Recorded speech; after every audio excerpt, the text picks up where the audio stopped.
Hello everyone and welcome to the second part of the 33 most important topics for geography। दोस्तों हम बात कर रहे हैं कि ये वो टॉपिक्स हैं जो आपको जरूर प्रिपेयर करने चाहिए फॉर योर यूपीएससी एग्जाम, चाहे आप 2022 को अटेम्प्ट करें या फिर 2023, आपका जो भी अटेम्प्ट हो, ये टॉपिक्स आप बिल्कुल भी मिस मत कीजिएगा। ये जो लिस्ट है मैं आपको बता रहा हूं from my book Disha 365 volume 1, जिसके अंदर पूरा GS1 को मैंने कवर किया है। इसी तरह की वीडियोस मैं लाने वाला हूं हिस्ट्री के ऊपर और सभी सब्जेक्ट्स के ऊपर आपको मिल जाएंगी। ये जो बुक है इसके अंदर 170 ऐसे क्वालिटी टॉपिक्स हैं। हम बात करते हैं कि कौन कौन से टॉपिक्स आपको प्रिपेयर करने चाहिए आपके ज्योग्राफी के लिए। चलिए शुरू करते हैं आज का वीडियो। लास्ट वीडियो में मैंने आपको टोटल 11 टॉपिक्स में आपको ऑलरेडी बता चुका हूं। अब इसके अलावा नेक्स्ट और कौन कौन से टॉपिक्स आपको प्रिपेयर करने हैं, तो टॉपिक नंबर 12 जो मैं कहूंगा आपको जरूर प्रिपेयर करना है वो है अबाउट द लेक टंगयानिका।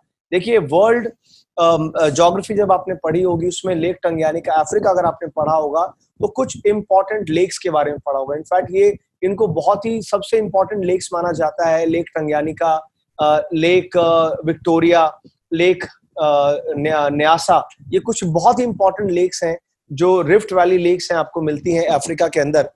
अब रिसेंट ये स्टडीज आई हैं सामने कि जो लेक टंगयानिका है अफ्रीका की, जो ऑलरेडी डीपेस्ट लेक है, ये अब और भी ज्यादा गहरी होती जा रही है। ऑलरेडी डीपेस्ट है और ज्यादा गहरी हो रही है। इसकी वजह से जो एंटायर नेबरहुड है उसको स्वॉलो करती जा रही है। और इसके पीछे रीजन क्या है? इसके पीछे बहुत इंपॉर्टेंट टेक्टोनिक एक्टिविटीज है। टेक्टोनिक एक्टिविटीज की वजह से ऐसा हो रहा है।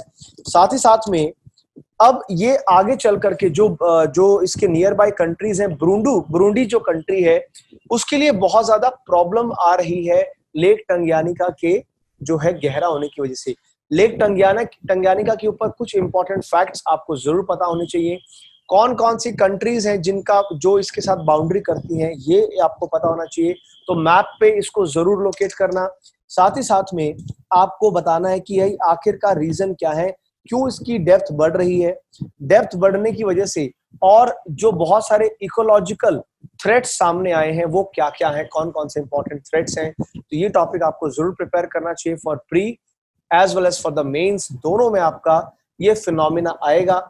साथ ही साथ में जोड़ लेना, क्योंकि लेक टंगयानिका के साथ में the great African rift valley, ये टॉपिक भी आप प्रिपेयर करना, ग्रेट अफ्रीकन रिफ्ट वैली, क्योंकि आपको पता है कि यहाँ से डाइवर्जिंग बाउंड्री है और आगे चल करके एक समय ऐसा आएगा जब अफ्रीका इस तरह से यहाँ से डिवाइड हो जाएगा, ये हिस्सा अफ्रीका से टूट करके अलग हो जाएगा। उसी रिफ्ट वैली के पार्ट में है Lake Tanganyika, is one of the rift valley river, rift valley lake. तो ये और भी ज्यादा इंपॉर्टेंट है और इसके जो फैक्ट्स हैं वो आपको पता होने चाहिए। Next topic number 13, Himalayan frontal fault. देखिए हिमालयाज के बारे में तो ये तो एक इम्पॉर्टेंट, बहुत ही इंपॉर्टेंट स्टैटिक पार्ट है। जब भी आप इंडियन ज्योग्राफी पढ़ते हैं, इंडियन ज्योग्राफी की शुरुआत में पहला ही फिजियोग्राफिक डिवीजन में हम हिमालयाज के बारे में पढ़ते हैं। अभी रिसेंटली एक बहुत ही पावरफुल अर्थक्वेक आया है जिसका मैग्नीट्यूड 6.4 डिग्री था, 6.4 था रिक्टर स्केल के ऊपर। रिक्टर स्केल क्या मेजर करता है?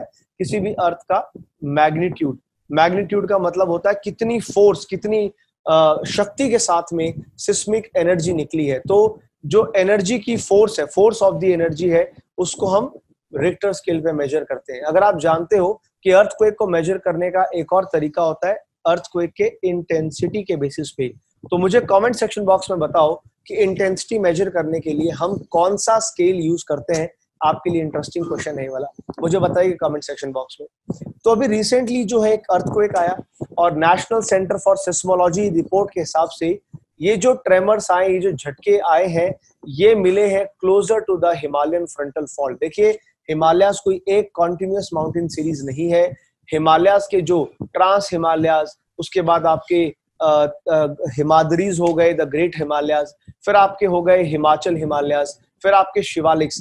ये जो अलग अलग जो है हिमालयाज को कहते हैं मल्टीपल एपिसोड ऑफ फोल्डिंग। एक बार में नहीं हुआ है, मल्टीपल फोल्डिंग हुई है, अलग अलग टाइम के साथ साथ हिमालयाज फोल्ड हुए हैं। इसीलिए हर हिमालय की जो रेंज है, जो पैरेलल रेंज है, उसमें आपको कुछ रिवर्स फॉल्ट नजर आएंगे। ये अलग अलग रिवर्स फॉल्ट आपको नजर आएंगे। और ये वाला जो आपको हिमालयन फ्रंटल फॉल्ट जिसकी हम बात कर रहे हैं, ये वो फॉल्ट है जहां पे शिवालिक्स के पास है। ये शिवालिक माउंटेन है, तो शिवालिक माउंटेन रेंज जहां एंड होती है, यहाँ पे हिमालयन फ्रंटल फॉल्ट है। इस तरह से टोटल 5 फ्रंटल फॉल्ट्स होते हैं टोटल। आप अगर आप देखोगे वो कौन कौन से 5 फॉल्ट है आपको प्रिपेयर करने चाहिए। बहुत ही स्टैटिक, बहुत ही इंपॉर्टेंट टॉपिक है। आखिर ये फ्रंटल फॉल्ट बनते कैसे हैं, क्यों बना ये फॉल्ट, इन जनरल फॉल्ट का मतलब क्या है, हिमालयाज में फॉल्ट क्यों बना है, इसके बारे में पूरा आपको जो है डेफिनेशन समझनी है। और यहाँ पे इसका एक और जो मेन फॉल्ट है हिमालयन फ्रंटल, इसके पास एक छोटा सा फॉल्ट है जहां पे अर्थक्वेक आया है, नाम है इसका कॉपिली फॉल्ट जोन। तो इसके ऊपर भी अलग से एमसीक्यू आने के चांसेस है, इसको भी आप प्रिपेयर करके जाना। और जितने भी हिमालय के अंदर जितने भी ये फॉल्ट्स हैं सबको कहते हैं रिवर्स फॉल्ट, ये सबको आपको प्रिपेयर करना है। They are very important topic to be prepared for this year's UPSC exam. साथ ही साथ में topic number 14, impact of the climate change on El Nino and La Nina. Climate change जहां भी मिल जाए समझ लेना ये आपके लिए मोस्ट इंपॉर्टेंट टॉपिक है। डायरेक्टली क्वेश्चन आएगा बॉस, क्योंकि क्लाइमेट चेंज अभी रिसेंटली क्लाइमेट चेंज की वजह से ये सामने आया है, नई रिसर्च ने ये दावा किया कि जो क्लाइमेट चेंज हो रहा है इसका सीधा सीधा असर हो रहा है आपके एल नीनो और ला नीना इवेंट्स पे। They are becoming more extreme and they are becoming more frequent, और इसका सीधा सीधा असर होता है पूरे वर्ल्ड क्लाइमेट के ऊपर। वर्ल्ड क्लाइमेट पे असर होगा, और आपको भी पता है कि एल नीनो और ला नीना का असर हमारे इंडियन मॉनसून पे भी होता है। ये दोनों ऐसे फिनोमिना है जो पैसिफिक ओशन में देखे जाते हैं, मगर इनका असर आपको इंडियन ओशन में भी देखने को मिलता है। एल नीनो के बारे में बेसिक्स, क्या है एल नीनो, क्या होता है एल नीनो का इम्पैक्ट, मैंने पूरा एक्सप्लेन किया है इसको। ला नीना क्या है और ला नीना का इम्पैक्ट क्या होता है, और किस तरह से क्या है, रीसेंट फाइंडिंग्स क्या है, क्या पता चला है रिसेंटली, फाइंडिंग्स ने क्या दावा किया है, और कैसे एल नीनो और ला नीना का इम्पैक्ट आने वाला है ग्लोबली। ये सारे टॉपिक्स आपको प्रिपेयर करने हैं। This is the most important topic जो मैं कहूंगा क्लाइमेटोलॉजी में, आप इसको प्रिपेयर करके जरूर जाइएगा। टॉपिक नंबर 15 आता है the crops grown in India, because recently अभी देखो इंडियन, एक तो ये एग्रीकल्चर का जो टॉपिक आपने देखा होगा 2019 के बाद से बहुत ज्यादा क्वेश्चन आते हैं बेस्ड ऑन एग्रीकल्चर, तो हमने सोचा कि इस टॉपिक को भी यहाँ पे ऐड किया जाए specially for the prelims. Recently centre ने इंक्रीज किया है MSP minimum support price wheat के लिए, राबी सीजन में उन्होंने किया था। और यहां से जो टॉपिक है, 2-3 टॉपिक वैसे भी काफी न्यूज में रहे, चाहे वो खुद एमएसपी का टॉपिक है, एमएसपी क्या चीज होती है, एमएसपी क्यों दी जाती है, और इंडिया में कौन कौन से क्रॉप्स ग्रो करते हैं, इंडिया में राबी क्रॉप्स कौन से हैं, इंडिया में खारिफ क्रॉप्स कौन से हैं, इंडिया में जायद सीजन क्या है, इन सबको और मेजर क्रॉप्स जो है प्रीलिम्स के लिए, वो सारे एक बार आप पढ़ के जाना। बेसिक एग्रीकल्चर के बारे में आपको आइडिया होना चाहिए। साथ में अगर आपको टाइम रहे तो याद कर लेना इंडिया के अंदर क्या है, इंडिया का क्रॉपिंग पैटर्न, इंडिया के क्रॉपिंग रीजन को भी आप प्रिपेयर करना, और इंडिया के क्रॉपिंग पैटर्न को भी आप प्रिपेयर करना। क्रॉपिंग पैटर्न में आता है कॉम्बिनेशन कि कौन कौन सी क्रॉप के साथ में कौन कौन सी क्रॉप हम ऐड करते हैं, और क्रॉपिंग रीजन में आता है इंडिया के मैप के ऊपर कि किस रीजन में, जैसे मान लीजिए मैं कहूं कि भाई ये सारा हमारा राइस का रीजन है, ये सारा हमारा व्हीट का रीजन है, तो इसमें रीजन आपको पता होना चाहिए, और हो सके तो मैप बेस्ड इसको प्रिपेयर कीजिएगा। It is going to be very very important. आपका टॉपिक नंबर 16 आता है सडन स्ट्रेटोस्फेरिक वार्मिंग। बहुत ही नया फिनोमिना है और बहुत ज्यादा न्यूज है। South India, southern India receive करता है यूजुअली हैवी रेनफॉल जनवरी में। इस बार की जो विंटर रेन थी वो आने वाली है, कुछ उसमें डेविएशन होने वाला है, और बहुत ज्यादा जरूरत से ज्यादा too much unusual heavy rainfall इस बार जो है आएगी, ऐसी वार्निंग जारी की गई थी। और इसके लिए ये जो हमारे साउथ इंडिया में नॉर्मल से कहीं ज्यादा हैवी रेनफॉल मानी गई थी आपके जनवरी में, इसका लॉजिक, इसका रीजन दिया गया था sudden stratospheric warming, SSW। This is far away in the Arctic region. अब आप सोच के देखिए आर्कटिक रीजन में होने वाला SSW किस तरह से इंडिया के सदर्न इंडिया पे असर डालेगा, और इसमें तमिलनाडु काफी ज्यादा इम्पैक्ट जिसपे हुआ है। तो ये पूरा टॉपिक प्रिपेयर करना चाहिए। एग्जैक्टली होती क्या है, what do you mean by sudden stratospheric warming, कैसे होती है, इसका लॉजिक क्या है, और इसका अभी प्रेजेंट सिनेरियो, प्रेजेंट केस जो है, इसका केस स्टडी क्या है, ये टॉपिक जरूर प्रिपेयर करना। मुझे लगता है प्री और मेंस दोनों में इसके आने के पूरे पूरे चांसेस हैं। जो मैं आपको मेंशन कर रहा हूं कि कौन सा प्री और कौन सा मेन, आप साथ साथ नोट करते जाइएगा दोस्तों। इसके साथ topic number 17, La Palma island Spain. Very very important topic, ये तो जरूर आपको प्रिपेयर करना है। अभी रिसेंटली फिर से ये एक वॉल्केनिक एक्टिविटी से रिलेटेड है दोस्तों, कि the buildings near the volcano on the Spanish island of the La Palma, Spain का एक आइलैंड है ला पाल्मा आइलैंड, अभी रिसेंटली वहां पे कुछ वॉल्केनिक एक्टिविटीज हुई है, वहां पे रिवर्स ऑफ लावा देखी गई है with the drama of the red hot eruption intensified by the spectacles of the flashes of the lightning। तो यहां से ये जो टॉपिक है ये प्लेसेस इन न्यूज के लिए भी इंपॉर्टेंट है, साथ ही साथ में ला पाल्मा आइलैंड के बेसिक्स जो है वो आपको आ सकते हैं, टॉपिक इसमें प्रिपेयर करना है। और इन जनरल वॉल्केनो के, वॉल्केनिज्म के क्या क्या इफेक्ट्स होते हैं, effects on ecology, effects on environment, effects on the people, human life, ये सारी चीजें आपको प्रिपेयर करनी चाहिए। और साथ में मैं ये भी चाहूंगा कि आप प्रिपेयर करें topic the sites, important sites of the volcanism. देखो दुनिया में कहां कहां वॉल्केनिक इरप्शन हो सकते हैं। वॉल्केनिज्म के ऐसा नहीं कि रैंडम कहीं भी होता है, वॉल्केनिज्म के लिए कुछ पर्टिकुलर साइट्स होती हैं, चाहे उसमें कन्वर्जेंट बाउंड्री हो, चाहे वो डाइवर्जेंट बाउंड्री हो, और एक और साइट होती है वो है हॉट स्पॉट्स की साइट। ये हॉट स्पॉट्स क्या होते हैं, ये प्रिपेयर कर लेना, 3 अलग अलग साइट जहां पे आपको वॉल्केनिक इरप्शन मिलते हैं, बाकी डिटेल इस बुक में सारी दी हुई है। टॉपिक नंबर 18 है डे लाइट सेविंग टाइम। जरूर प्रिपेयर करना डे लाइट सेविंग टाइम को, बिकॉज ये एक ऐसा टॉपिक है जो बहुत साल से चल रहा है दोस्तों। इंडिया के अंदर आपने पढ़ा होगा कि इंडिया का स्टैंडर्ड टाइम क्या है, जिसको हम IST कहते हैं, 82 डिग्री और 30 मिनट्स ईस्ट, इसको कहते हैं इंडियन स्टैंडर्ड टाइम। बहुत टाइम से डिमांड चल रही कि इंडिया के एक नहीं, इंडिया के 2 टाइम जोन बनाए जाएं। एक दूसरा टाइम जोन है 90 डिग्री ईस्ट की डिमांड करते हैं, जिसको कहते हैं chicken neck corridor time.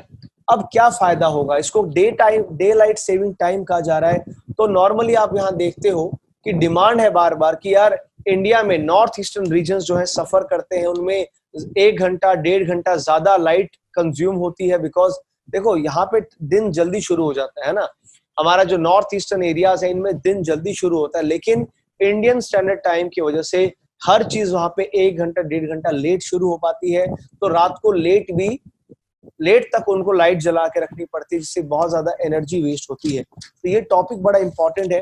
Day light saving time का जो कॉन्सेप्ट है वो क्या चीज है आपको पता होना चाहिए। अगर हम इसको अपना लेंगे तो इसके फायदे क्या होंगे, नुकसान क्या होंगे, और मैंने एक पूरी केस स्टडी इसमें डाल दी, एक पूरी केस स्टडी इसमें ऐड करी है कि कैसे इंडिया को, व्हाट इज द बेनिफिट अगर इंडिया 2 टाइम जोन बनाए। तो 2 टाइम जोन जो है, 2 टाइम जोन्स अगर इंडिया के होते हैं तो इसके बेनिफिट क्या होंगे, इसके कंसर्न्स क्या क्या होंगे, और क्या क्या प्रॉब्लम इसके साथ आएंगी। ये topic is very important for pre as well as for the mains. आगे बढ़े, अगर हम चलते हैं क्वेश्चन टॉपिक नंबर 19 पे, तो एक और 19 टॉपिक है the cold waves in India. अब भैया सिंपल सी बात है, कोल्ड वेव के साथ में मैं चाहूंगा आप हीट वेव्स भी ऐड कर लो।